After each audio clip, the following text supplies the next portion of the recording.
What's good, y'all? Elvis here. I'm always trying to be better, but this shit is tough. I've had a few habits I've been trying to break lately, but I keep been struggling. So I've done enough thinking about it. And I think I have an idea of why it's so hard, if not damn near impossible, to break bad habits. For good or for bad, humans are creatures of habit. That's how we survive. We do one thing, we realize that it works, then we keep doing it, and then it's on autopilot. It's hard to remember the last time you were actively walking somewhere. Like, you had to pick up your foot, remember, put it like 1.5 feet distance in front of you, put it down, pick up the other foot, keep your balance. None of that shit we have to think about at all. I'm glad I don't got to think about none of that shit on a regular basis. So most of the little habits that we do on a regular basis, those little habits add up on top of each other. Then they become one of our behaviors or like a skill, like walking. But then all of our behaviors and our skills stack up on top of each other to create our lifestyle. It's hard to train yourself out of doing one small habit, but it's possible. But once a habit gets to the behavior and skill stage and then gets to the lifestyle stage, it's pretty set in there. It's gonna take a lot of work to unlearn that. And at the level of something becoming part of your lifestyle, you can't just break that habit. You have to replace that habit. And keep in mind, this is all just in my own head. I have not gotten any outside information for this theory. But I think humans can only maintain a certain amount of habits at a time. I couldn't give you a specific number, but humans have selective attention because our attention is finite. We don't have enough attention to pay attention to everything that's around us at all times. So that gives us a very specific amount of bandwidth. And with the law of conservation of energy, energy cannot be created or destroyed, only transferable from one form to another. We have finite energy and attention, and that can only be spent on a finite amount of things. Before you talked and walked, it's not like you didn't have any habits. It's just your habits were a lot less productive. They were just different. Before you could talk, the habit that you had was just doing the babble, baby talk bullshit. You know what I'm saying? Like, you're not making any sounds, but you're just making the habit of using your voice. Instead, before walking, you're making the habit of low-key spazzing out. Babies are not, they're not super coordinated or whatnot. We are our consciousness. We are basically our brain. Then we kind of placed into this meat suit with no prior knowledge of how to pilot it and, move it around from scratch. We just come into this world, barely rolling over. People go from like rolling over to like dunking a basketball. That's kind of amazing. That's a flex. That's pretty fire. And as a baby, it's not like you just suddenly break the habit of just saying bullshit. Some people grow up and never break out the habit. Rather than trying to break that habit, you just start to tweak that habit. Babies start to learn a little bit of speech here, mama, dada, whatever. And then they gradually change the habit of baby babble into actual language. Same thing with walking. You don't just roll over and then jump up and walk. There's a process. So habits can't be broken. They can only be slightly changed and replaced. An example of when I had to break bad habits was when I went to barber school.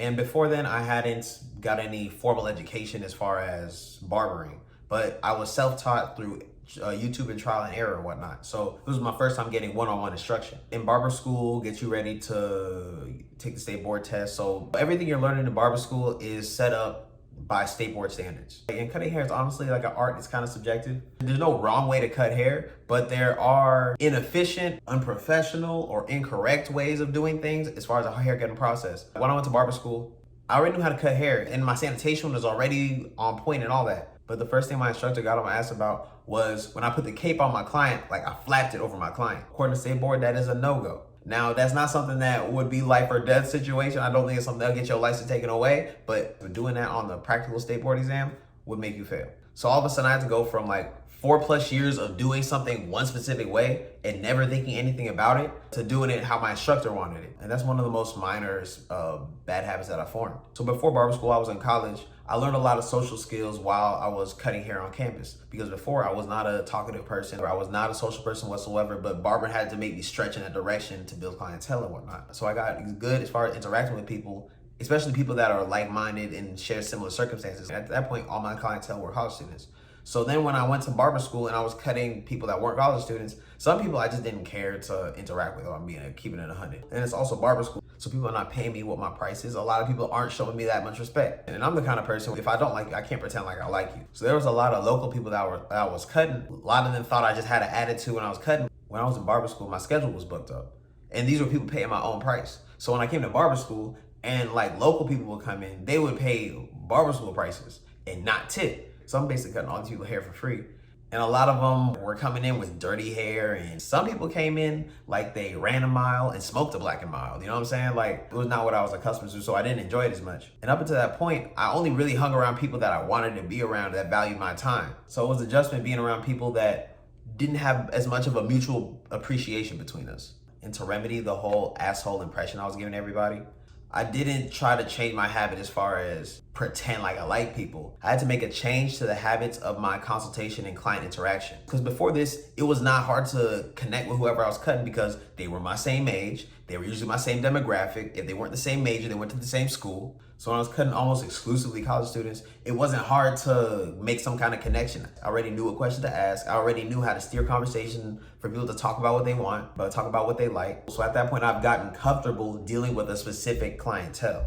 But when my instructor started getting on my ass about my demeanor, I started to realize my perspective was kind of off. I was looking at these clients like they were the problem because I felt somewhat inconvenienced. But then I had to realize that I'm the problem because I'm perceiving an imaginary problem. These people are supporting the local barber school, local business, local barbers. A lot of them weren't looking out for me specifically as an individual. I had a problem because I was accustomed to cutting people that were basically my friends, paying me money. But that's strictly a problem through my perspective. Unintentionally, I was projecting that outwards. It's not like a lot of these people were like Mother Teresa and they were like real nice to me or whatever. A lot of them had an attitude with me. But a way I was able to change my habits for a positive result was I started trying to actively connect with the people in my chair. We're all human. We all have a lot more similarities than differences. And even people that deal with different circumstances, different situations can relate to how a lot of situations made them feel, experience that we got. A lot of the life lessons I learned through cutting hair, somebody might learn through basketball, somebody might learn through their job. If we were to talk about that experience, we could all connect over it. And that's what I started to focus on when it came to interacting with my clients. I had a bad habit of just like trying to relate to somebody off of just shit that we do. I'm a very cerebral, intellectual type of person.